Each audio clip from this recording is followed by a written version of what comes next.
Hello everyone, welcome to one academy. आज हम चर्चा करेंगे बहुत ही महत्वपूर्ण टॉपिक 16 महाजनपद।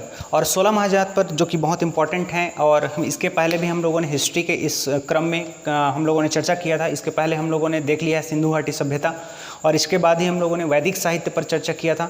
इसके बाद हम 16 महाजनपद जो कि एग्जाम पॉइंट ऑफ व्यू से भी काफ़ी इंपॉर्टेंट है और इसके क्रम में हम लोग आज इसी टॉपिक पर पहुंचे हुए हैं। तो इसके बारे में हम लिख देखते हैं 16 महाजनपद का कॉन्सेप्ट क्या है, इस पर बात करते हैं।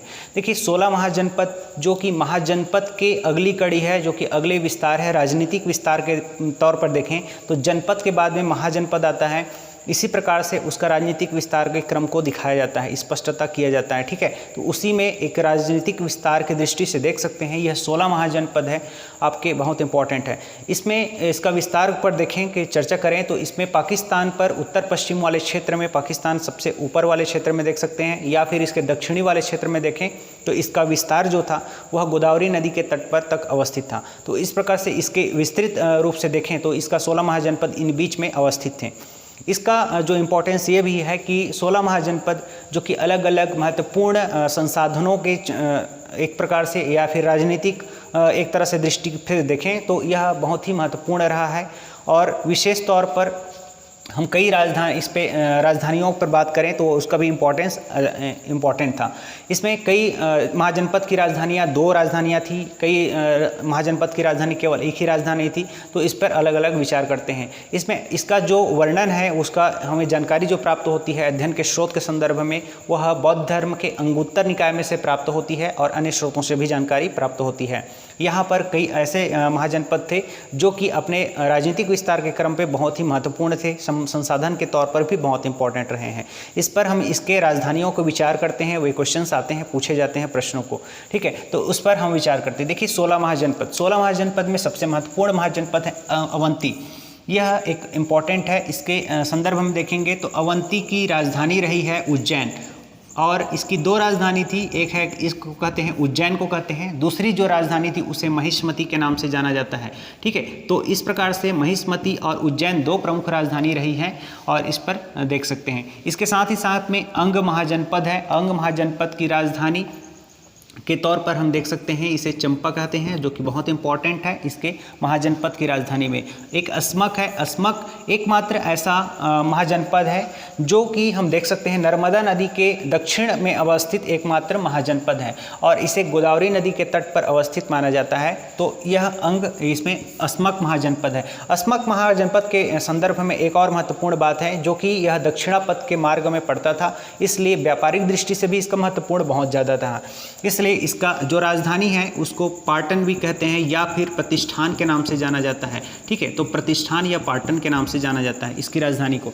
इसके साथ ही साथ में चेदी महाजनपद एक महत्वपूर्ण महाजनपद है जिसकी राजधानी सोथीवती है। ठीक है, सोथीवती को देखा जाता है, सोथीवती के नाम से जाना जाता है। इसके साथ ही साथ मगध राजवंश, मगध साम्राज्य जिसे कहते हैं, मगध महाजनपद जो कि व्यापारिक दृष्टि से, आर्थिक दृष्टि से या फिर हम इसे संसाधन की दृष्टि से, राजनीतिक दृष्टि से सभी महत्वपूर्ण देखा जाता है। और इसकी जो राजधानी थी मगध साम्राज्य की, उसे कहते हैं राजगृह या फिर इसी को कहते हैं हम क्या कहते हैं, इसे गिरिब्रज के नाम से भी जाना जाता है। ठीक है, तो इसकी जो राजधानी है गिरिब्रज है या फिर राजगृह है, ये 5 पहाड़ियों से घिरा हुआ माना जाता है। लव अयस्क के क्षेत्र में बहुत ही संपूर्ण रहा है, परिपूर्ण संसाधनों से भरा हुआ था और इसमें कई इस तरह से राजनीतिक विस्तार के संदर्भ भी जाना जाता है। तो मगध साम्राज्य फिर महाजनपद सभी महाजनपदों में सबसे श्रेष्ठ माना जाता है। ठीक है, सभी दृष्टियों से ये इंपॉर्टेंट है। इस प्रकार से हम देखेंगे मल्ल राजवंश, मल्ल जो कि साम्राज्य है, मगध साम्राज्य के संदर्भ में भी इसी में आता है मल्ल। और कुशीनारा इसकी राजधानी रही है। कुशीनारा इस मतलब महाजनपद की राजधानी रही है। उसके पश्चात में मल्ल जो कि मत्स्य है, मत्स्य की राजधानी विराटनगर है और विराटनगर को देख सकते हैं। इसके साथ ही साथ में गांधार महाजनपद जो कि उत्तर पश्चिम भाग में अवस्थित था, जो कि वर्तमान में पाकिस्तान में अवस्थित है। और गांधार महाजनपद की राजधानी तक्षशिला देख सकते हैं। तक्षशिला इस राजधानी थी और इसे इस प्रकार देख सकते हैं। ठीक है, इसके साथ ही साथ हम आगे बढ़ते हैं और इसमें सूरसेन दिखाई देता है। सूरसेन इसकी जो राजधानी थी मथुरा थी और यह जो कि उत्तरापथ के मार्ग में स्थित पड़ता था और बहुत ही महत्वपूर्ण है। उत्तरापथ के जो मार्ग था वह उत्तर दिशा में व्यापारिक दृष्टि से बहुत महत्वपूर्ण रहा है और 16 महाजनपद के काल में। तो इसलिए यह जो मार्ग है, यह प्लेस बहुत इंपॉर्टेंट रहा है। इस महाजनपद की दृष्टि विख्यात है, विश्वविख्यात स्थिति रही है, काफ़ी प्रचुर मतलब कि इसका प्रभाव देखा जा सकता था। ठीक है, तो इसको सूरसेन को देख सकते हैं। इसके पश्चात में हम पांचाल को देखेंगे। पांचाल इसकी 2 राजधानी रही थी। ठीक है, एक राजधानी को कहते हैं काम्पिल्य कहते हैं, और दूसरी को राजधानी को हम कहते हैं काम्पिल्य, और दूसरी राजधानी को अहिच्छत्र के नाम से जाना जाता है। ठीक है, तो अहिच्छत्र और काम्पिल्य 2 प्रमुख राजधानी रही है पांचाल्य की।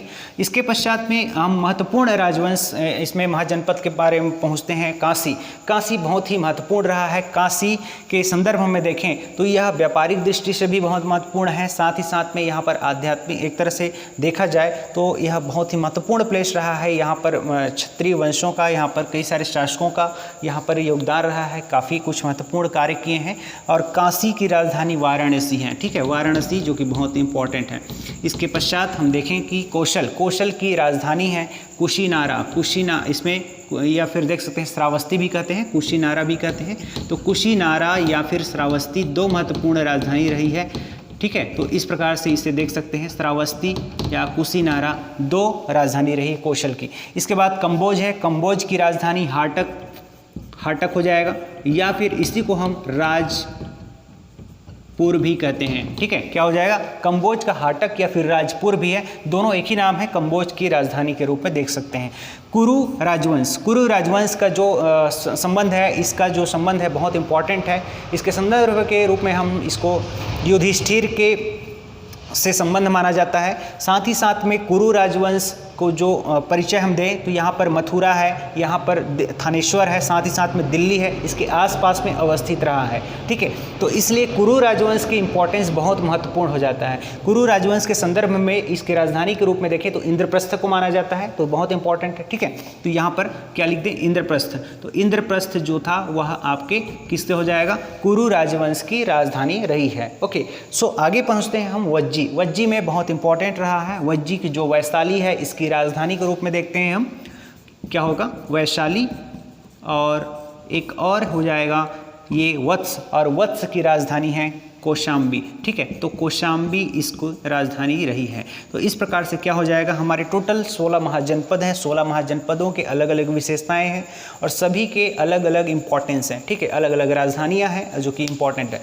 तो इस प्रकार से हम लोगों ने 16 महाजनपद को देखा। 16 महाजनपद की अपनी एक विशेषता है, इससे प्रश्न पूछे जाते हैं सभी एग्जाम्स में, और आने वाले चैप्टर्स में हम लेक्चर में हम इसके बाद आगे भी पढ़ेंगे। ठीक है, 16 महाजनपद के बाद में हम नए चैप्टर्स को पढ़ेंगे, कल देखेंगे। सो आज के लिए इतना ही है। So thank you to all of you.